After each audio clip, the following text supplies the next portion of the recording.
kind of like how how Sam Shepard describes the bed in Cowboy Mouth. Basically, it's only in 3 words. But anyway, oh man, yeah, Cowboy Mouth is actually, I saw it done at the Actor Studio, Bleecker Studios, Actor Studio Drama School, the Bleecker Street. I forgot to mention something about True West. Okay, so I was at the main office of the new school, Actor Studio Drama School, the area where you have to go up an elevator, and then there's James Lipton's office in the back. There's like all these like fancy photographs. Well, at the time, I didn't know, but Sam Schock had been teaching with Stella Adler Studios. I think he was also connected to Lee Strasberg Studios, but he was trained by Lee Strasberg. But I guess he was talking to James Lipton, because eventually he ran the department. I didn't know this, but at the time he wasn't running. It was James Lipton was the dean, and he was, I guess, getting ready to or something. So I was on that floor, and I guess I was studying or something happened, and I was in a hurry. I don't remember why, but I slammed a door to one of the classrooms that was empty. I guess a little too hard. Someone either didn't show up or something happened. I don't know exactly what happened. I don't remember why I was upset. I was upset about something, probably time, scheduling, whatever. All of a sudden, the door opens. It's freaking Sam Schock. He's a guy that played Saul Kimner in the John Malkovich and Gary Sinise production of True West, which is interesting because I had all Sam Shepard's books, kind of following his footsteps in New York City. There I was at the New School University in New York City. It was 2001 or 2002, one of the two. And Sam, just like Saul Kilmer, is everything all right? He does that whole voice. And I was like, well, that's a dude in True West. I didn't really realize it or didn't comprehend it at that moment. So yeah, sorry, I slammed the door a little too hard. Sorry about that. I was like reading something. I was probably reading Sam Shepard stuff. I was probably reading True West, to be exact. I don't know. I don't think I was reading True West, but I might as well have been. I certainly read it when I was there, and I've done some scenes of it. Yeah, but it was Sam Schock. He was one of the teachers. I guess he was kind of telling me to keep it down a little bit. They did rehearsals and stuff like that in some of those rooms. True story. Later on, I would go to the Actor Studio 44 West by Birdland. I was invited in by Bob Lavelle to observe, and that was before I did my little intern where I observed every other day or whatever. And during the holiday, I went more often. This is the kind of the first time I was kind of introduced, and we sat, I guess, in the balcony. Yeah, we always sat in the balcony areas. Even other membership people would sit there too, if they weren't participating in that day, or they were, just, it was full, and you could sit up there. Well, it used to be a church. It used to be a Methodist church. So anyway, I was sitting up on the balcony.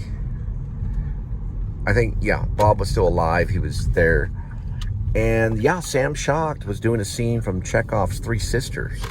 He did this thing where he reaches out to grab the wine, and he has to steady it with his other hand to pick up the wine glass. For some reason, I don't remember the wine glass being there, so I think he mimed it. But it was a really cool little thing that he was doing.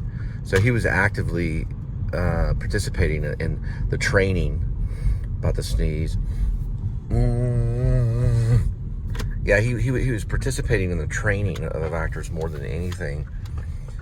He didn't do a whole lot. He did a few little small roles. The biggest thing he may have done is with John Malkovich and Gary Sinise, but he did do a few movies, and he was. I don't know if he led any of them.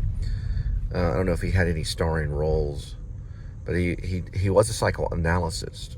So he was like a therapist.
It's off of West Daggett.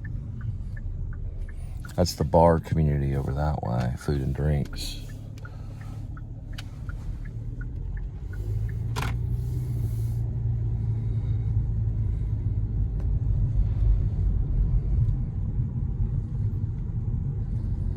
Crossing Galveston. This is all Fort Worth. You can see it right here, some part of it. And that, the well-known church. I can get a little bit there. There we go.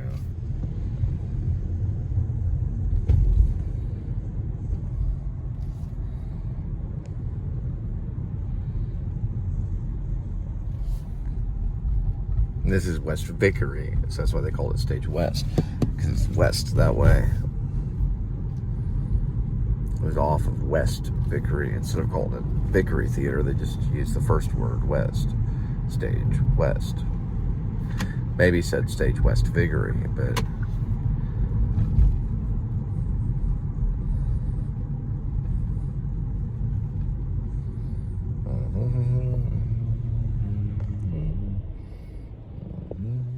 okay, got something right here. This is a cathedral, Catholic. They've got that thing right there. It's probably a nunnery. You can see there. Something of that nature. This is what was inspired in my short story, The Sickness Will Not End in Death. It was this one. That's what I pictured. That's where he dragged him, in that building. I think I just said a tower. I don't know for sure if I said bell tower. I might have. But in my mind, it was this right here. The sickness will not end in death. It was the title of the short story. About this older guy, he's married. He is driving back from a restaurant. He wrecks the vehicle on the highway over there. And it turns upside down. It's an icy, cold night, I think. Or it's implied. And there just happened to be no one around for the rescue. So this crazy lady that lives in like this bell tower kind of thing grabs him. I guess the wife is presumed dead. I don't know if I explained that. Drags him to there and up in the building because she has like superpowers. And he wakes up. Well, I don't say that he's dragged, but he wakes up there, up in the very top, right up here. Right. Well, let's see if I can find it. Well, that could have been this one. Say, yeah, this is St. Patrick's.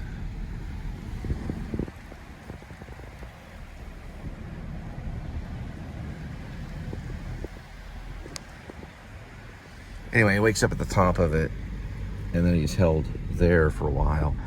Finally, she falls and lands on a spire of the fence.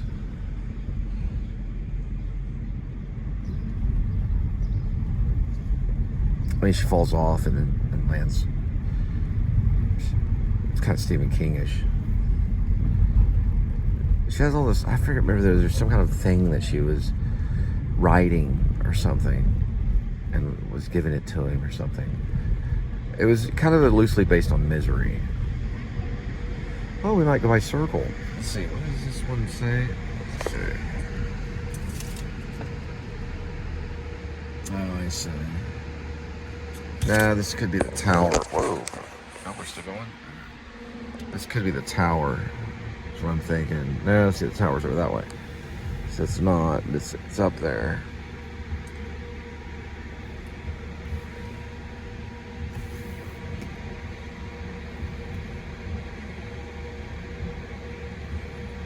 I don't think Sam Shepard would do this kind of stuff. But, you know, he was an artist. You know, he was just, all he wanted to do was just create those plays that could be reproduced over and over and over and over and over and over and over. Again, in different areas of the world. He was like reproducing himself and his own character. It's like taking a photo and sending it to everybody in a way, and then painting, you know, a photo, you know, more like a painting of himself or versions of himself. That's First Christian. Yep, we'll go right by Circle. So I worked with Circle Theater back when it was way over there. Whoop, we won't go by it, but we'll see it over here. When it was at Magnolia. It's right there. It's their flag. But yeah, when they were at Magnolia, they were kind of higher up. Had an elevator they had to go up. Gotta pay to go to that one. Yeah, they're probably about as expensive as all of them right now. It's like $60 to take your friend to the live theater. You know, you and your friend. You pay anywhere between 40 to 60 bucks.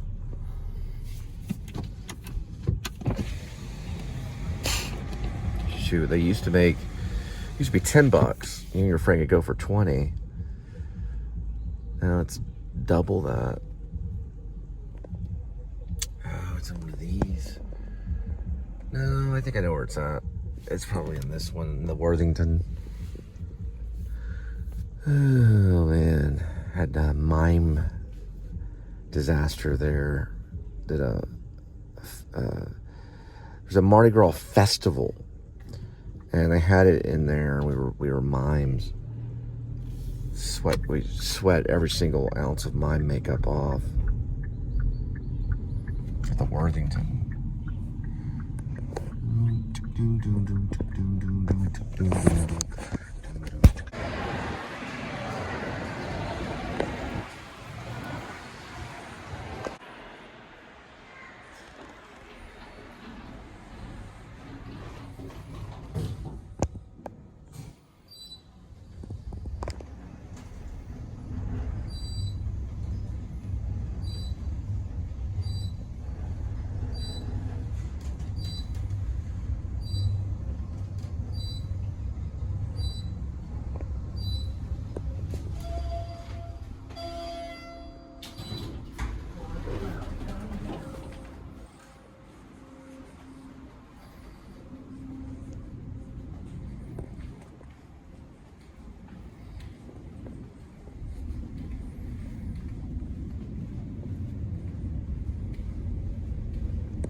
All right, 718.4, 1.9.